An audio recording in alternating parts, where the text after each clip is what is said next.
Hello, and welcome to Two Broad and Two Deep, the Doctor Who podcast, where we go through the Doctor Who Virgin New Adventure novels through from Timewyrm Genesis to the Dying Days.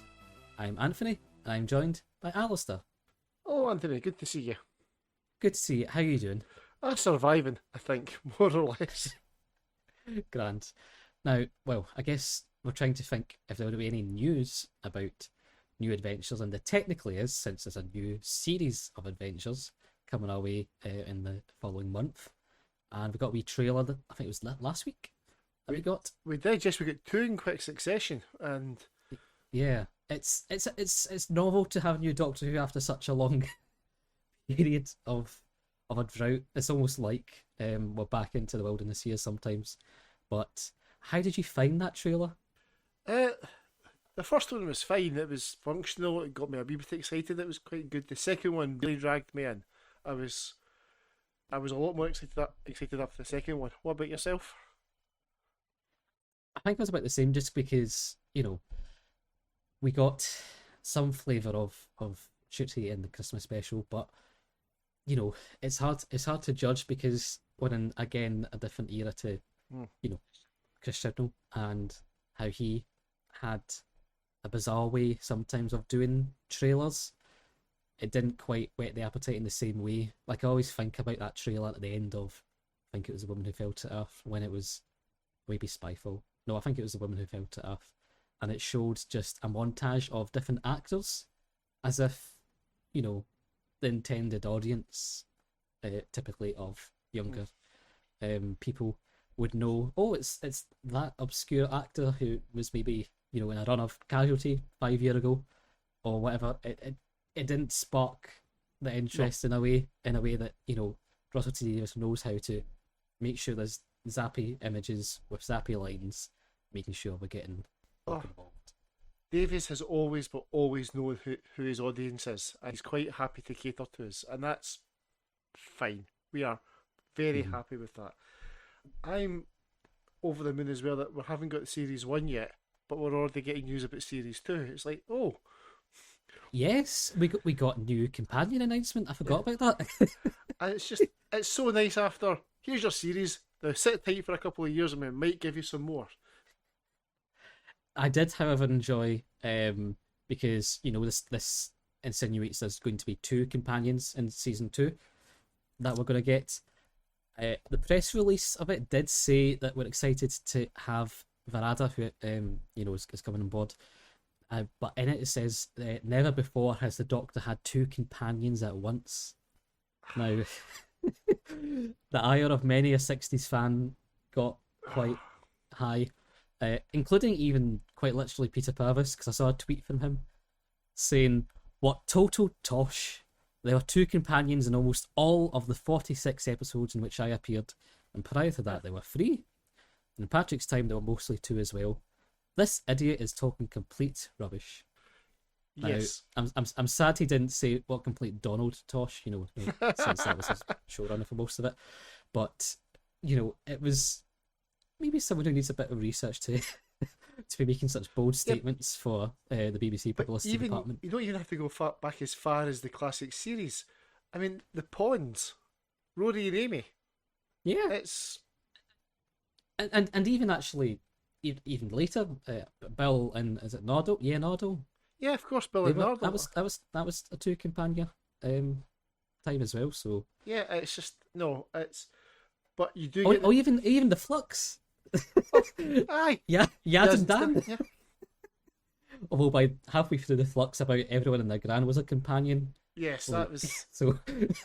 But you do get the impression that BBC publicity is not in step with Russell T Davies just now. Yeah. Especially after the announcement that we'd be launching an iPlayer the same day as Eurovision, and oh god, yeah. He didn't say anything. He was quite discreet, but he went and liked every single post that said this is a bad idea. He just quickly clicked like. To be honest, I think if you gave any sort of typography to his comment section, he would give it a like. Like, he's been liking some mad stuff on his comments, even things that just to write his trailers. But yeah, now you may be wondering, everyone listening, why we're not talking about the book yet, and it's not out of dislike for this particular one. It's just you know similar to the length of this book. There's not much to say, um, because today we're covered in Timewyrm Apocalypse by Nigel Robinson. Yes. Now, it's the third in the series of the Timewyrm series, and it is. I think it's almost on the dot 200 pages long, 201, 201. Yep. including the epilogue. So it's a very short novel. Doesn't feel it. That's the thing. Despite the fact it's 201 pages long, it's a lot of filler. Even to the minutiae detail of sentences, it feels like sentences just feel longer and more protracted. It's I feel we've already got into discussion of this, but I think we'll first of all maybe give you a flavour of what this book's about before we get into the feelings about this book. So for you at home, here's what the blurb tells us of what this book is about.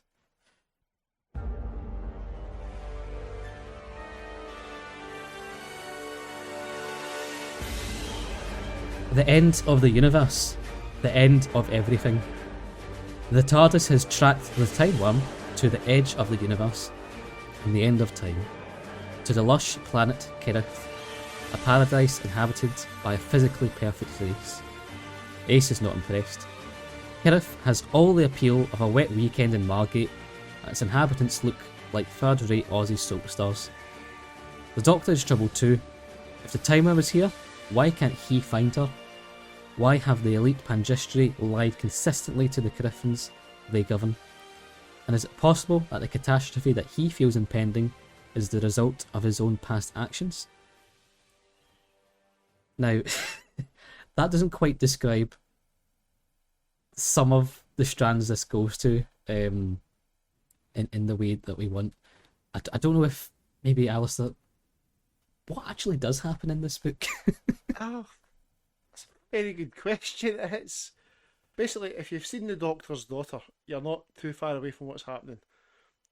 Civilization's been created. They think they're ancient. They're actually about 2 generations old, and there's some kind of perfect species. And even the way that was done was like, what? It's the end of the universe, but it's not really the end of the universe. The Grand Matriarch's been looking after them for 5,000 years. She may or may not be the Timewyrm.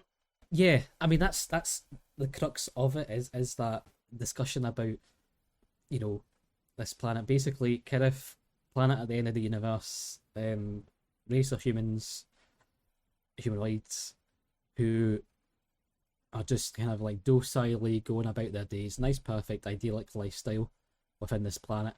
And there's the kind of ruling class on an island within this planet, the Pangistri, who they just send their best and brightest to. Almost kind of, as a sideline, I was watching the Crotons recently. I don't know why I was watching the Crotons recently. I just... I wasn't judging. I was not judging. It felt a lot like we were stuck, when we were reading this book, it felt like we were stuck in episode, even just the first half of episode 1 of the Crotons. Because at least in the Crotons, they evolve past the deceit of their benevolent rulers quite quickly. This novel does not do that in a quick or fashionable way. I was trying to work out how it would have gone differently if the Doctor and Ace hadn't landed. And I don't think it would have. Yeah, I mean, there is still, the crux of the push that Ace and his Doctor do give to this, but it's the fact that even with them there, the people writ large still actually backtrack on their own rebellion. So this idea of the docile class of folk within Kerith, the main crux of this is that they find out they've been mind controlled. They have this food substance which they eat quite regularly, which is given to them by Pangistri, and they basically are subdued by them, kind of like Macra, I guess, with how that is, to try and like the gas there to maintain that class. Um, Now they kind of do start within about 2/3 of the way to actually develop cognizance of the issue, because the food substance that they are eating is actually their own people from various genetic experiments and such. But Yeah, that they decide to just like be unfazed by that after about a day or two. It's so bizarre because it's if anything it's one of the almost like failed revolutions, like within yeah. Doctor Who. Like it doesn't succeed. No, they fall back into their old habits very, very quickly, and Ace has to keep going. Guys, revolting. We're having a revolution. Come on, move, move, move. Yeah. And but you do get the impression though that Raphael would have led a revolution had he been given enough time. He was obviously questioning things, wasn't sure how it was going.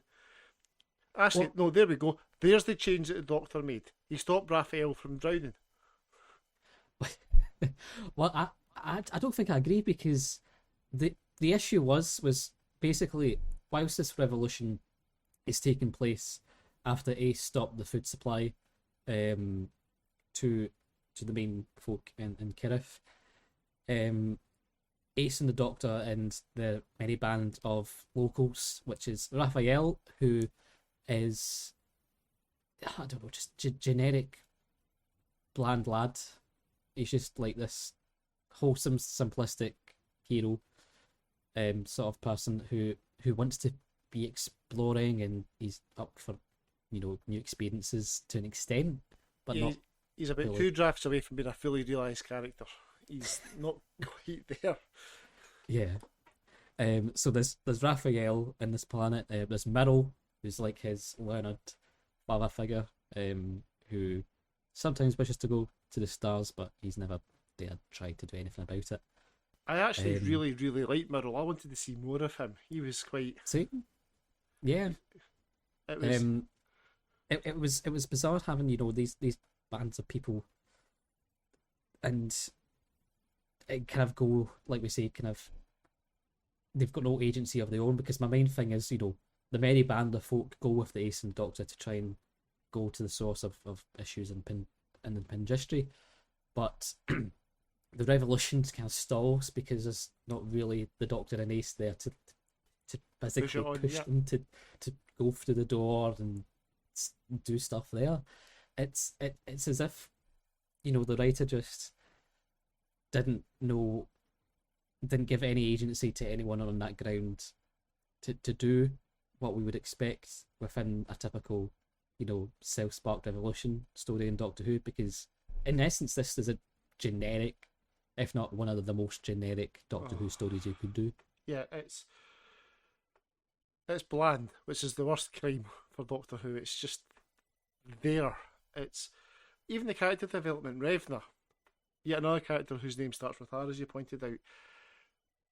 She outright states her character development. If Mhm. she can't be a woman in love. She's going to be a woman full of hatred, and that's her one bit of character development. And she outright states it. This is what I'm going to Yeah, do now. And it's like, okay, the yeah, subtext has become actual text. yeah. That's the thing. There's no, it's quite Garth Marenghi style sort of subtext is for cowards sort of level sometimes. Um, but yeah, I mean, there's elements of good stuff there, like you say with Meryl, Oh, love Merrill. um, on the planet. But the issue is that they just, without the Doctor and he's physically taking their hand to do things. This is the issue, because the general idea is a utopian society, and Helsipries, it's the Pangistri who are these overseers who actually don't have good intent. Their main thing is supporting the Grand Matriarch, the Great Matriarch, Grand, I think, yeah. to create, yeah, to create her own god engine, Aye. basically, to save the end of the universe, because this is taking place at the end of end of time, and it yeah, I don't want to get into to my minutiae, just like issues that I have with that idea, but it's basically some way to try and maintain the universe before The end of it. the end of it, but the end of it in a ill-defined way, because it's talking near the end about the big crunch. Now, the big crunch being, the whole universe instead of Big Bang, which going out Yep. exponentially, it's the big crunch. Everything goes down into a singularity. But we also then interchangeably talk about like the heat death of the universe, which is a different Yes, thing. they don't coexist. Those two Um, concepts. They just don't. no, because that's like about the equilibrium of thermodynamics, and always like I think it's the big chill folk call it sometimes as well, or big freeze. It's not the same idea of everything compressing to the singularity. So it's maybe not. It's bizarre having science fiction concepts being so Yeah, interchangeably it's used in what's meant to be a broader, more highbrow yeah. science I fiction got the novel. impression it was basically put in there to try and give it some sense of urgency and crisis, and it just didn't work. I mean, if you look at things like, say, Utopia and the new season of Doctor Who, Mhm. they had 45 minutes and they created quite a sense of urgency just with this with the rocket having to escape and Yeah, the professor and Professor Yana and the Doctor going hell for leather reprogramming things. If you're going to do the end of the universe, you need to have urgency and impending death. There was never a feeling of any kind of crisis heading towards these people at all. And that's highlighted by the yeah, fact that once it's all over, the Doctor goes, it's fine, they've got a few billion years left. So what? The universe is ending in 9 yeah. billion years. Well, I'll just cancel the milk for Monday, will I? Well, yeah, that's the thing. I mean, parts of the book goes into, I think the opening of this, the prologue is trying to give that idea of the end of the universe through Logopolis's Mm. lens, and it's CVEs, I think it was, Yeah. within Logopolis, which is there to try and control the universe before everything just collapses. It's not something that we Yeah, but see as an impending issue in this suddenly, because there's no. now these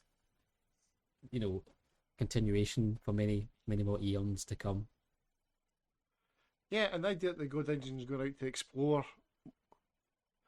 life as we know it, essentially, it's like, well, there's obviously still things out there. So it can't be the end of well, anything. And if it was the end of the universe incoming, why would you start a whole species from scratch?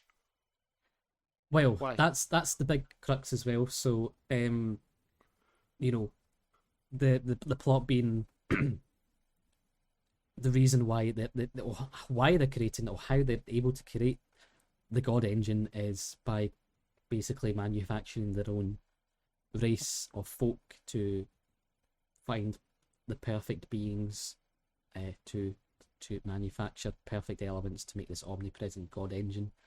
Um, yeah, It's, I mean, I don't know if we've touched on this before, but my background is science. I studied in science. But when I read and watch Doctor Who, I quite often have to disengage my inner scientist. And normally he'll just sit quietly, go, okay, fine, right, maybe. But he was screaming in my ear through the whole of this book. He was really, really pissed off. It was like, none of this goes together. None of it. And my voice just went all high and squeaky there. But it's just, no, no, that's not how breeding works. That's not how genetics works. That's not how anything remotely close to this works. It's it's just it's lots of ideas that are half thought out and don't quite hang together. And Nigel Robinson has kind of stitched them half together, hoping they make a whole plot, and they don't. well, this is the thing. I was reading his interview in Doctor Who magazine 178, and he's talking about how genetics is one of his interests, which I find an interesting idea, because I don't know what side of it, because it's not certainly the morality of it. That's not No. very much explored. It's almost explored in a camp comical way, because not comical. I'm also just I mean that in terms of like a comic book Yeah. sort of way, quite broad strokes of it, because they and in this they think everything's perfect in this land in Kirith, but Ace takes them and they find this basement where there's a big globule being fetus, sort of massively oversized thing, Yeah.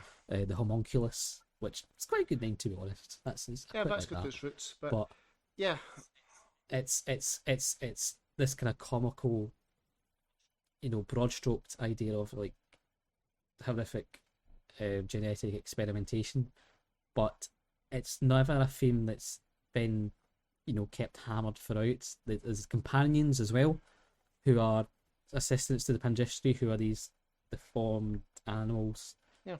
that kind of been there as well. But there's no discussion or you know intersection of what we see of these things with a morality Uh, discussion or tale Lucas, having within it. looked at, having studied genetics, the morality is a huge part of it. That was part of my lectures. That was part of my coursework.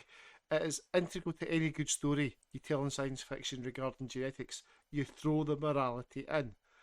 It's the big question mark, and it just wasn't really Mm-hmm. touched on in any way, shape, or form. It was, apart from the other bad guys, they shoot us. Well, yeah, but they shouldn't be doing this because the science is crap, not just because it's.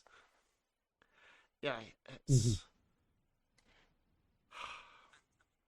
Yeah, and I mean, I was in that same interview. He talks about what he initially was going to do with Apocalypse, and he was talking about how he's going to set it on Earth a couple of million years in the future, where the human race had been evolving beyond recognition, and someone in the past had tampered with the evolution, Hmm.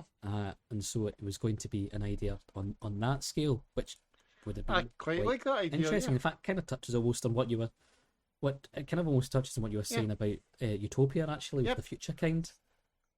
That was within that story. They're like, oh, we don't know where they came from and how they've evolved, but we don't want to evolve into them.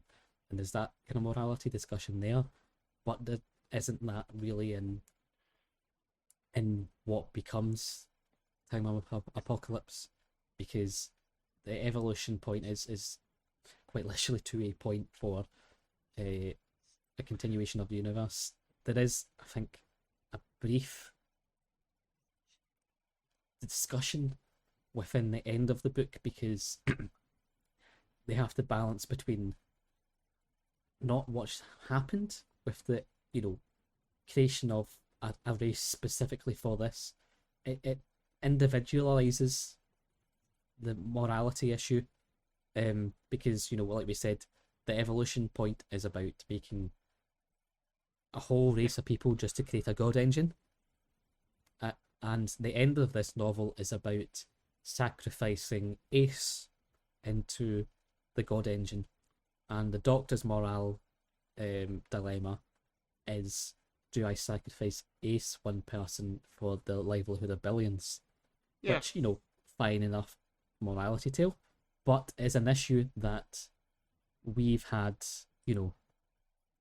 many times before, and it's not the one that's set up, because it's, you know, by the end of this, spoiler alert, we have Raphael getting sacrificed into the God Engine. But there's no discussion of what should this God Engine even exist, because it's created on the extractions of a created race just for its purpose, and should this race have, you know, their own existence and right to not have yeah, this God engine created out of that. There's no discussion of that side of it. It's just about, oh, will I save yeah. Ace? You Will I never think of.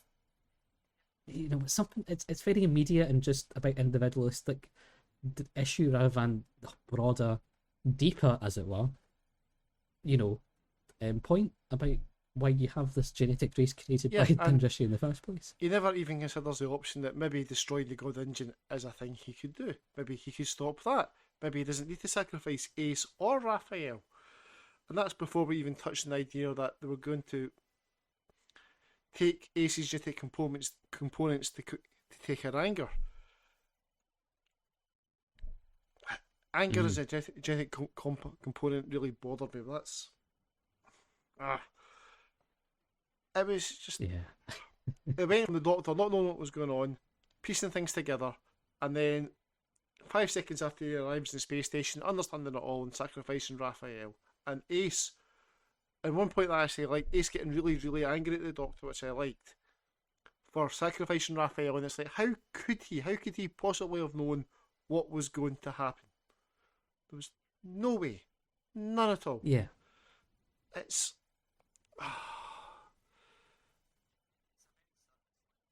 it's a very surface level explanation of this idea of this deep darker Doctor. It's hinted at in this, but only by literally superficially saying how he's a darker Doctor, not really anything about it. Because even things of he was here before, it kind of technically wasn't. It was the Timewyrm really just kind of taking a previous incarnation into it wasn't even this realm world. very briefly. It was not met really Lilith, the little girl, on a different world 5,000 years previous. They made a point of saying the Pangestri came here a few thousand years back and started from scratch after the Doctor's visit. So there was no way any of the second Doctor's adventures actually factors into this adventure. But here we are. Yeah. well, that was the rough idea of this plot, or the crux of it being a morality, ought to be a morality tale about geneticism and using that for the purposes of a greater good. That discussion is never there. It's all about the immediacy of one person being sacrificed towards that rather than what has happened beforehand. The background of this, though, Nigel Robinson got it in September of one year and submitted it in January the next.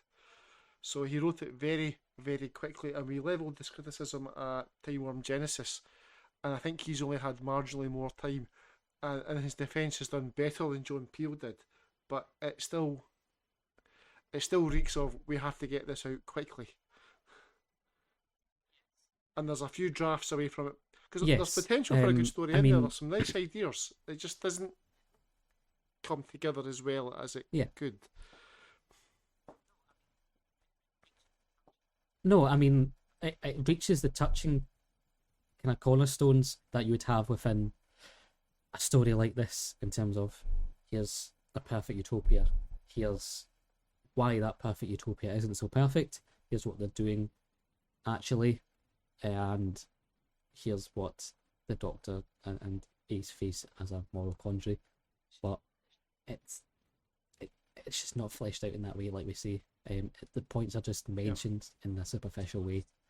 But to be honest, one thing, like we say, was not superficial, to be honest, with some of the characters. I want to say, I do want to say, like you said about Murrow. I did actually also enjoy Murrow. You were invested in him. You genuinely wanted him to find out what was going on, because and even just his relationship with Raphael, the fatherly mentor,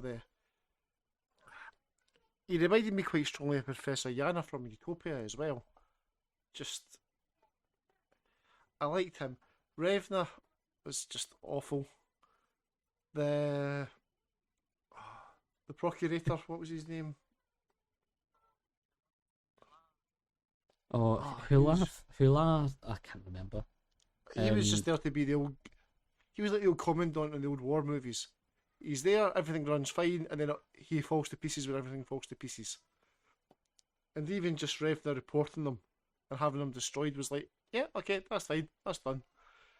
We weren't invested enough to care in his fate. I was like, good, that's one less character I have to remember.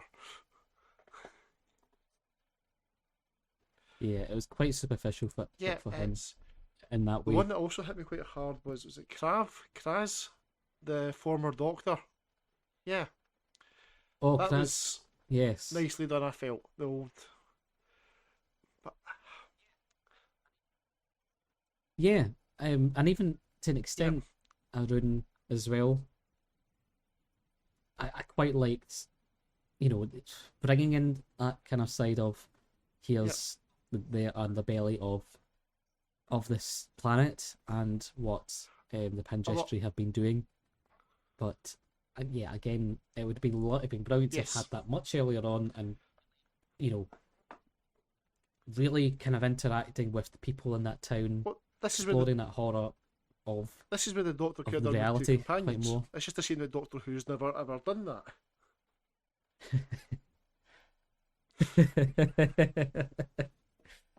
Yeah, there was no That's. companions. There was never two companions ever. They couldn't have thought of that But idea an in extra companion would 1991. have been quite useful, and that Ace came in the town, Doctor's in the library, and the third companion's off experiencing the unlike. And I really enjoyed the idea of the unlike, the failed genetic experiments. I just didn't get their timing. Why they Hmm. came out of the forest when they did, when they had all these revelations. Just like, why did you come out with this like decades ago? Why weren't you in the villages going, look what they've done to us? You're eating your people. You're eating your husbands. Yeah. It's Now that's that. Yeah, I agree, and also just sorry that we sound that we're nitpicking a lot of this, but how did everyone forget certain people with the food?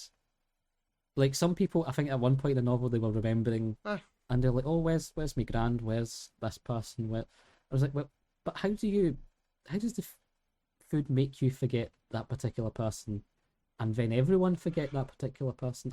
it was there's a I don't know how suggestion that that the works. food was making them susceptible to telepathic manipulation, and that the Pangestri were doing that en masse, which just about worked when you figured that Right. the island was full of Pangestri. But then they got there, and there was none of them there apart from Reptu.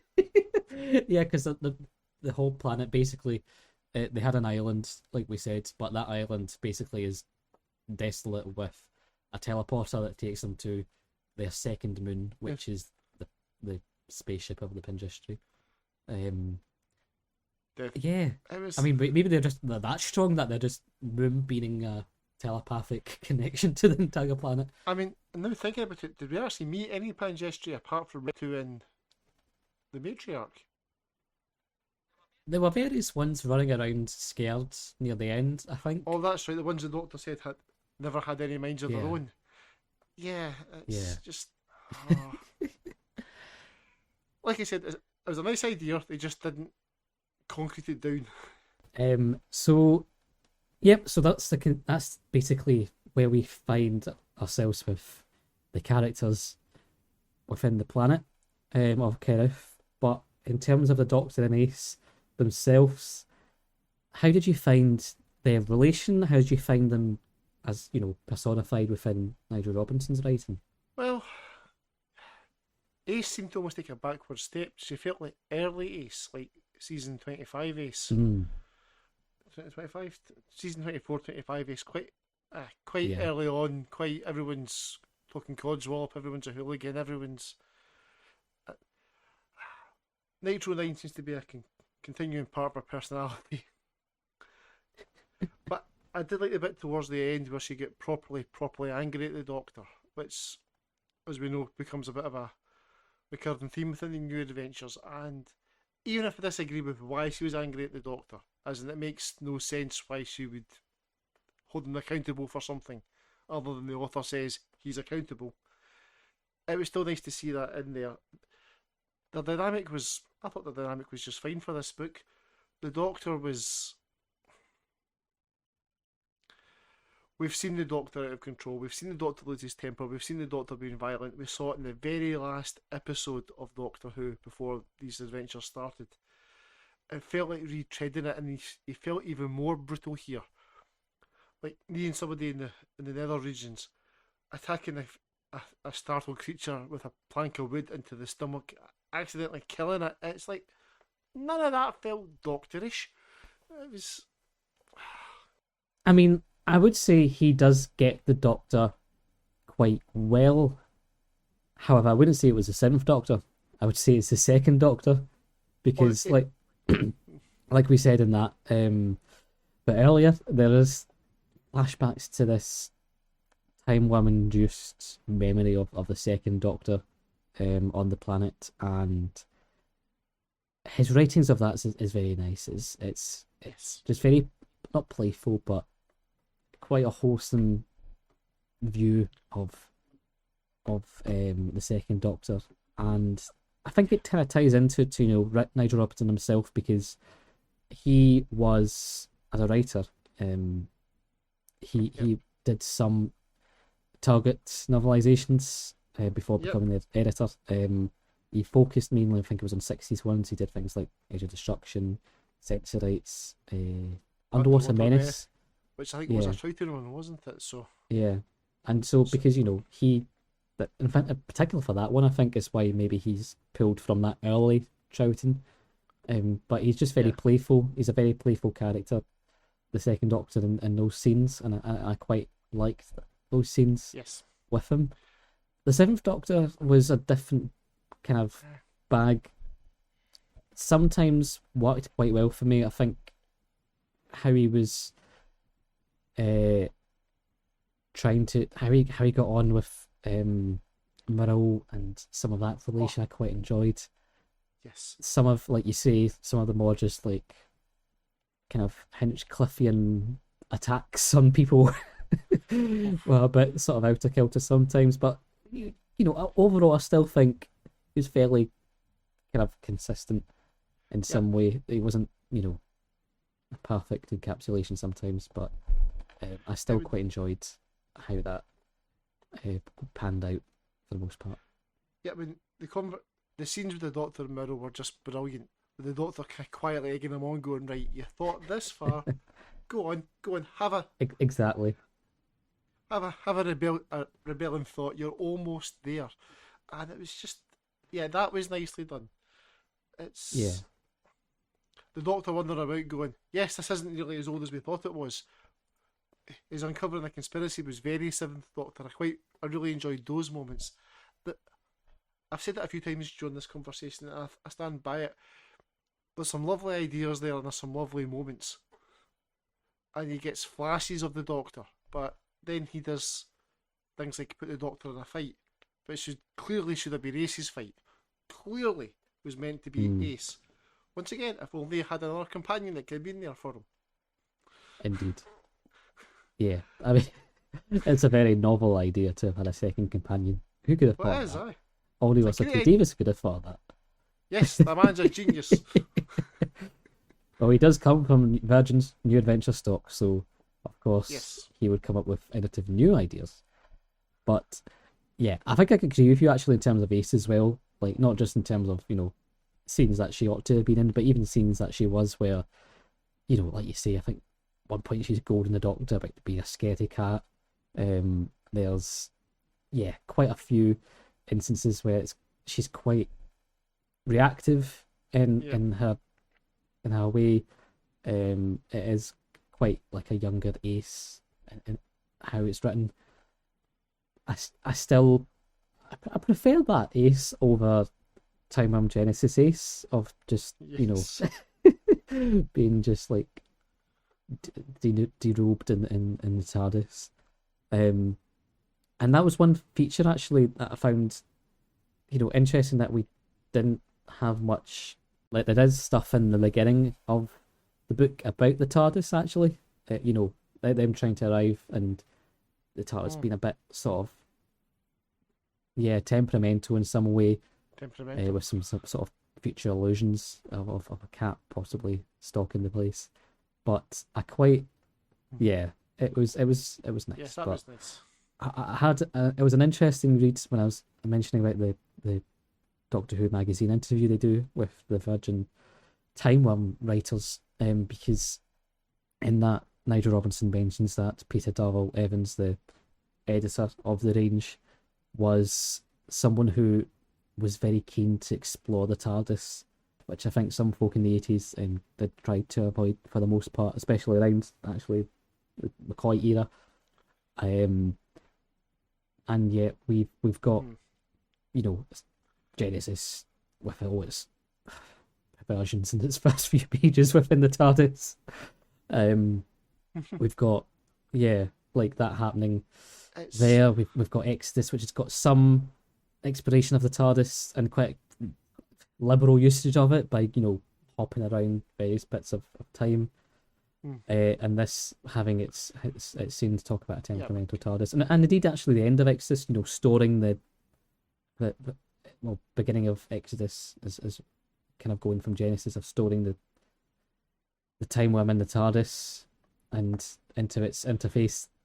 There's a linkage yeah. with that within. And I quite like the idea of the second Doctor talking to him through the Yeah, telepathic circuits. That was yeah. It almost feels like, Peter Darwell Evans as the editor has this idea of the TARDIS being a character in its own right, and kind of I think that's something that oh, we'll get into when we go into Cat's Cradle more so. But it's something that's, yeah, he has, like, wants to kind of explore, and it's almost actually, to be honest, a more aye. prevalent character than the Time Worm itself, because we haven't even talked about the Time Worm. Because I think I looked at it in the book, and the Time Worm Oh, is not mentioned until about page 190. what's about 15 pages or so from the end, isn't it? 190. I'm currently on 93. 194. Yep, so Yeah, 6, 7 pages before that's the where end. the time worm comes out, and you know we have that showdown within the book. Yep, and even then, you get the impression he wrote it, Yeah, and then he killed the time worm, and then the yeah, editors were just the going, time worm went back no, home no, to there's its book home four. planet. It just disappears kind of away again. It's such a useless I mean, device. oh, It's really unnecessary at this point. and it's so blatantly unimportant to the whole plot of the book. To Yeah, the point where it was like, I was getting towards the last 10, 15 pages going, well, we've not mentioned it yet, and I don't think I've missed it. I might have enjoyed this more if I hadn't been looking for the time worm all the way through it. yeah. I mean, there's And it's like a shadow time worm Genesis almost, because in time worm Genesis, yeah, the time worm tries to build an empire, well, a colonized workforce in Mesopotamia to help build her ship. And this, yeah, but even in the time worm Genesis, though, there was still a feeling you knew who the time worm yeah, was going to be. You knew it was the alien priestess. You knew it was going to be her. Whereas here, the time worm's revealed as being a character we've had throughout the whole book. Oh, and by the way, she was a time worm. yeah. I mean, to be So honest, I wasn't surprised that such a being, such as the no, but I Great wasn't Matriarch would have shocked been either. that, but it was, yeah, it wasn't so much that it was the time worm, it was just, oh, There was no, almost no yeah, foreshadowing of that. it, It it was it's just tacked on at the ends, which I'm I'm happy that this is nearing the ends of this arc, because it's not an arc that was, I don't know if arcs ought to be in place in this, and it shows with the rest of the run that there's very little arcs yeah. down the line that have this. Although, as you'll find out when I infuse about it next episode, it finishes Yeah, in a high. true. But I'd actually forgotten that I'd read this. I'd attempted to read the Doctor Who New Adventure several times, and I'd always stopped in this one. It's I mean, I think it was maybe the third or fourth attempt before I actually finished it. Because it was just yeah, I mean, this is the thing. I don't want to be too bad about this novel, because it's not bad. It's not awfully. It's not awful. It's just, there's so much good Doctor Who out there. There's so much, novels that yeah. like try and do something wild or If it different. was a new It's series, just a run of the mill story with some run of the yeah. mill characters, some quite interesting I mean, dynamics, but there's overall just is it one that you'd be like, oh, do you know what I'm going to do tonight? I'm going to have a wee read of this. Probably not. But it's also kind of annoying because if you told me, oh, this is a cross between the Doctor's daughter and Utopia, I'd go, right, bring it on, let's have a wee read of this. And it is those things, and it's those things without the fun. Yeah, and for me, it's giving a kind of classic series comparison. It's like a mesh of episode one of the Crotons with State of Decay, which is probably not. There's a lot of Bidmead dashed through this book Oh, because of the Logopolis allusions and well, there's no open with a Bidmead oh quote. yes, actually I think it is. Actually, let me double check that. Yeah, it does. Yep. Yep, there he is. Um, So where's it on its sleeve? It's yeah, it's very much focused on that um sort of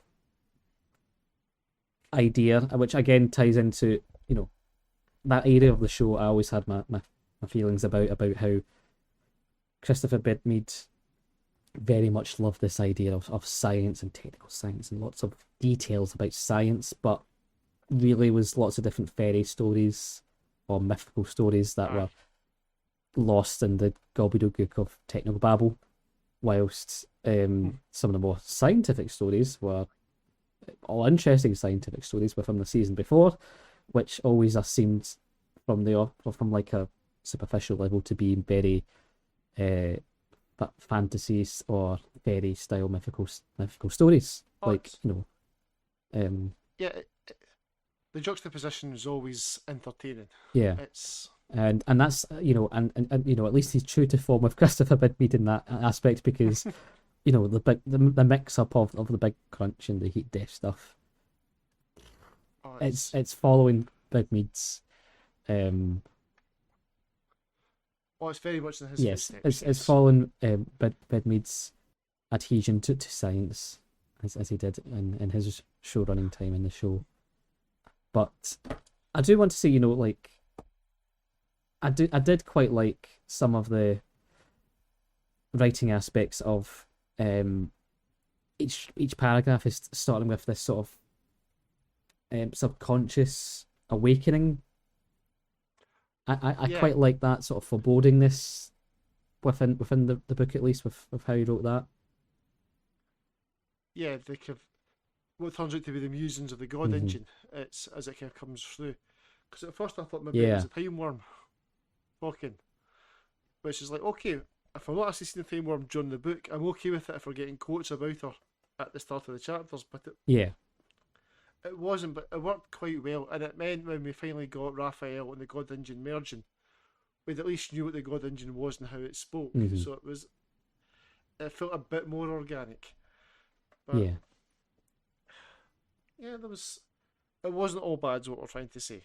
yes, no, yeah, and Nigel Robinson goes on to write others down the line with Yes. things like Bathright. So it's the first stuff for him. It's his first original Doctor Who book, so it's you know it's Yeah. it's it's trying something. And Um, writing Birthright carries him a lot of favour as far as I'm concerned. yes, and But it's something that is a novel idea to have an original story within Doctor Who at mm, this time for a lot of these people, and it is but, just finding their feet. but reading the Who adventures with David J. Howe, Mm, Nigel Robinson says himself he struggled with the idea of not having a template, not having a story to adapt and doing it all for yes, himself. And so if you consider this as his first original story, it becomes a lot more palatable. It's yeah. he's he's obviously tried. He's obviously got experience in Who, and he's given it a good shot. He just hasn't quite landed a few things. Yeah, and I would But say as well, even compared to, his background being, editor, before that he did all those Doctor Who quiz books in the 80s. He's deep in that lore.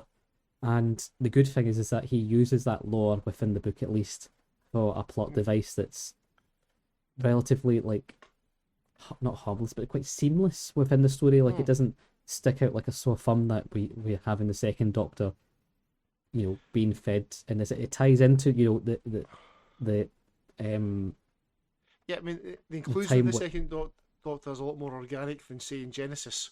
when the Yes. fourth Doctor appears out of nowhere, and then the Yeah. third Doctor takes over so he can fly the TARDIS. Yeah. The That comes seeds of out the of second Doctor. spitefulness of him just not liking the seventh Doctor with John Peel. Yeah, Within this, it makes sense because it's a point of weakness within the regeneration, it seems, yes, for the second Doctor, and that control from the Time Worm gives some credence to this. So it makes sense within the book to have yeah. this aspect kind of echoing backwards through from the second Doctor Yep. compared to, like you say, what happens It's in Genesis. oh god, because he finds the second Doctor. Finally, come face to face, as it were. It's not a huh moment. It's a moment, and Mhm. that's a Yeah, big difference. yeah. So yeah, overall, I think it's not one I'm going to be picking up anytime soon. No, It's quite a bog standard idea. It's got some relatively okay characters, but it is not a standout novel from the series that you'd be recommending to people to jump on upon. no, it's very much one. It's done. It's a Yeah. filler episode almost. Is that a big way of describing it? It's Yes, it's a filler episode in the form of paper. yes. It's filling the shelves up, and that's about all it might do for a wee while. Aye, so it's But what I find interesting, going back in time, myself to about 1992, was looking at people's comments about this in Doctor Who hmm, magazine, because they had the You and Who section in their magazine, okay. and surprisingly, very little people wrote in about Time Worm Apocalypse. By then, I don't know how fans were feeling, or if they had such enthusiasm to write in with their thoughts on such a book. But one such person did. It says Henry Mead from Whittlesey, in I think Cambridge. He talks about the whole Time Worm series, but on Apocalypse in particular, he says there's almost no faults at all, which to an extent I could agree with, but that's not to say that it's got many benefits to the story.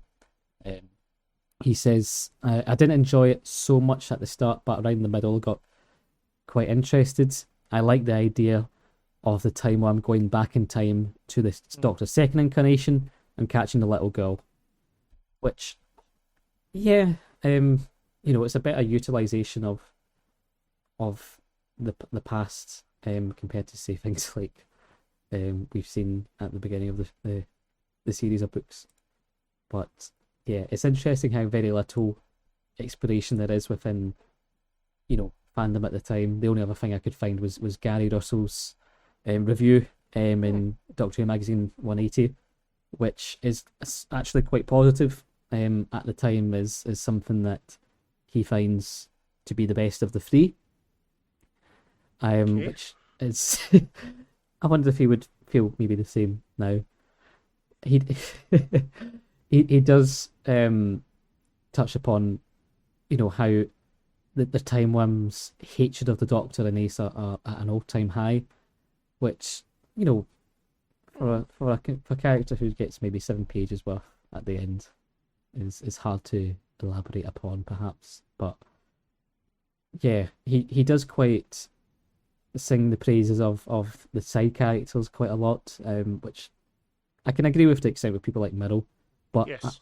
one thing we didn't touch upon with Myrrell actually was his ending, because he did just Oh. croak it by being eaten by a massive sea monster and is never spoken again. The Doctor doesn't talk about him barely at the end. There's no great, like respect I towards a relatively solid character. mean, there's a wee line that says the Doctor's grief about Myrrell seemed genuine, and then we Yeah, forgot about it. It's exactly. it put me It's in it's so mind. fleeting.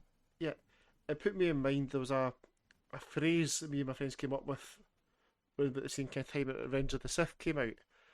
When we're talking Hmm. about spoilers, rather than talking about a particular plot point, we would say like that time Mace Windu got eaten by that shark, and we still use that 20 odd years later. But now it will no longer be Mace Windu get eaten by a shark. It'll be Myrrell get eaten by the giant. Loch Ness monster. Although that brings me to another point. How nice was it to see the English version of Locke come up, and for the Seventh Doctor to correct it? Yes, proper Scottish representation from McCoy there. That Loch. Yeah, I loved that. Absolutely loved that. And it probably went over most folks' heads, but it was like, yeah, spot on. I will take that. But yeah, Exactly. it was like, oh, poor. Yeah. Oh yeah, and talking to folk, if you do want an idea of the monster that did kill Myrtle, it is the cover of the book is meant to be this battle, which I do wonder as well if you were a passing fan, once again, a passing person who watched Doctor Who 2 years ago or whatever, and you saw this cover, would this draw you in? Well, interestingly, there it is. I'll send this over to you in a wee second. I've got the Who Adventures by David J. Howe, and in it there's an awful lot of nice wee art in it, but there's also 2 almost early drafts of the covers. Yeah. And it's the old what might have been. Hold on. And they should be with you now. Oh. It just looks. Okay. Yes. I mean, yeah. So for the listeners, the difference is if you have a look at the official cover, it's this kind of snaky. Well, not even quite snaky. It's quite loblious sort of creature with kind of withered wee bits coming off of it here and there. It's kind of all defined, hanging together. Yeah. Clumps of cells. Yes. But on the potential one that they've done from this draft, from Andrew Skeletor, it's almost like the Mara that's in the water, which is just more defined, perhaps. Yes. I guess the only thing I have as my issue actually is, to be honest, the composition, because Ace just looks a bit sort of like seasick, in all 3 of them, to be honest, from the draft to the original one, to the one that we see in print, because she's just kind of lurching over this boat in a sort of bizarre angle. She looks completely uninterested in what's going on. Yeah, it's basically the look many people might have had during reading the book. I'm sorry, Nigel Robinson. We don't mean it to be personal.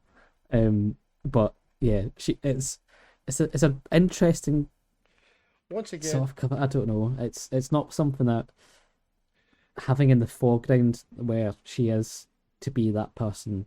It doesn't give that, again, the urgency of the situation. She looks disinterested when there's a massive monster behind her.